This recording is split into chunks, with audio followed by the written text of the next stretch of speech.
ఇక్కడేం చేస్తున్నావురా? ఉచ్చపోయినకి వచ్చిండ్రా. ఇది ఉచ్చనారా?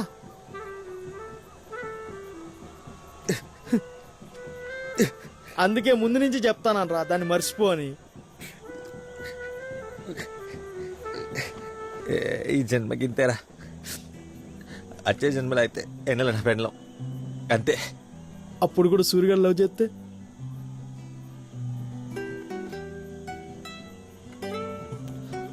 ఆయనకి ఇచ్చేసుడే, ఆయనకి ఇస్తే గిట్లా ఎన్నెళ్ళు ఇస్తాం కానీ బాధని ఇట్లా ఇస్తాం రా.